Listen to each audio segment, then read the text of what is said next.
Graças, paz, família! E aí, queridos, como é que estão? Tudo bem? Hoje eu vim aqui falar um pouquinho sobre a atual política nacional que nós estamos vivendo, né? Talvez alguém pergunte, pastor, a gente quase não vê você falando sobre política, comentando quem que você apoia, quem que você não apoia. Pastor, o que você acha agora do primeiro turno? Foi golpe, não foi? O que você pensa? Olha só, queridos, obviamente eu quero um país melhor para nós. Sem dúvida alguma, eu oro por isso, eu queria ter liberdade de expressão. Eu gostaria muito de viver em um lugar onde as crianças não fossem ameaçadas, né, no ventre de suas mães. Eu gostaria de ter liberdade para prosperar, e ver o nosso país prosperando em todos os caminhos. Isso aí, não tenho dúvidas em relação a isso. Agora, eu tenho tomado uma postura muito cautelosa para não misturar as questões da igreja com o Estado.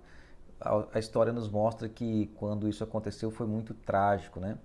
Isso não quer dizer que a gente não possa pensar, comentar, compartilhar, enfim. Então, olha só. Primeiro, eu gostaria de destacar que quando eu olho para a igreja primitiva, para aquela igreja que já andava com o Senhor Jesus, eu vejo que o Senhor Jesus tinha todos os motivos para ficar triste, para ficar bravo, para ficar magoado com o imperador romano, né? Ou com o Império Romano que naquela atual conjuntura dominava sobre a nação de Israel. Eu imagino que o Senhor Jesus tinha muitos motivos para ficar super bravo, irritado, por exemplo, com Herodes, né? Uma vez que ele tomou algumas decisões bem difíceis, até na tentativa de matar um menino Jesus, né? Eu também observo que João Batista deveria ter muitos motivos para ficar, sabe, muito chateado com o governo atual que o prendeu e que mandou decapitá-lo. Assim como a maioria dos apóstolos e discípulos, pensando em Paulo, né, por exemplo, que embora sendo cidadão romano, foi julgado várias vezes, né, de uma maneira completamente ilícita, né, porque os poderosos daquela época não tinham um pingo de piedade. E Paulo também, né, que conta a história que ele acabou sendo decapitado. E embora aqueles homens de Deus tinham todos os motivos para se revoltar contra a governança, né? Seja do imperador romano, né? De Herodes e todos aqueles outros que estavam ali, a gente não vê uma linha na palavra de Deus levando o povo de Deus a pegar em armas contra o Estado. A gente não vê em nenhum momento algum homem de Deus incitando as pessoas para resolver os problemas aqui dessa terra. A gente não vê. Já parou para pensar sobre isso? Por quê? Se você nunca parou para pensar sobre isso, eu gostaria que você pensasse agora. É porque o que é mais importante para o Filho de Deus não é resolver o sistema corrupto deste mundo.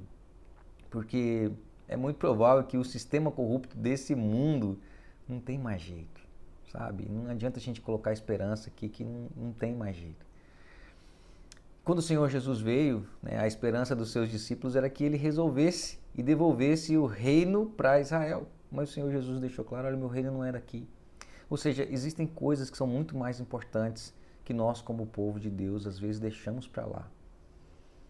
Eu sei da sua indignação, eu sei que você também não está contente, assim como eu não estou. Eu sei que provavelmente você deseja dias melhores, né?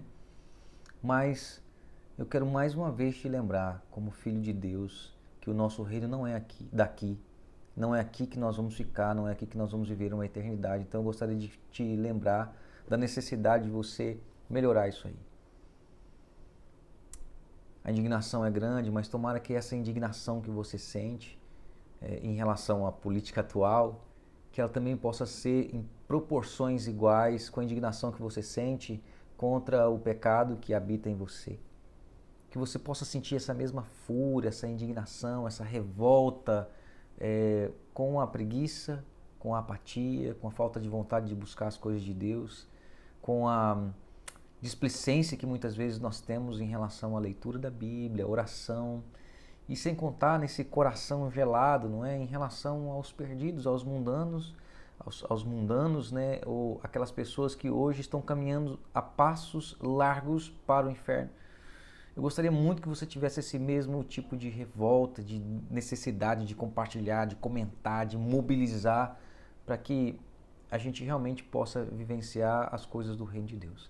Então, eu precisava muito te lembrar dessas coisas, sabe? E eu oro para que o Senhor Deus te abençoe. Está preocupado, né, com aquilo que o nosso país pode se tornar? Fica tranquilo, nós não viveremos coisas piores do que o Senhor Jesus viveu naquele sistema político. Nós não viveremos coisas piores do que os discípulos que o apóstolo Paulo viveu, né? Aqueles dias eram horríveis, eram horrorosos. E ainda assim o nome de Deus foi glorificado, e ainda assim pessoas foram salvas.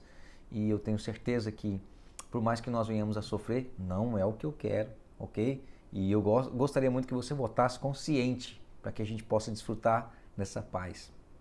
Mas, independente dessas coisas, sabe, nós precisamos colocar o nosso coração, o nosso foco, a nossa energia e a nossa batalha no lugar certo. E a nossa batalha continua sendo contra o mundo, contra o inimigo de Deus e contra a nossa própria carne. Essas são as batalhas mais intensas que a gente deve travar. Ok? Então é isso. Conto contigo. Senhor Deus te abençoe e até mais.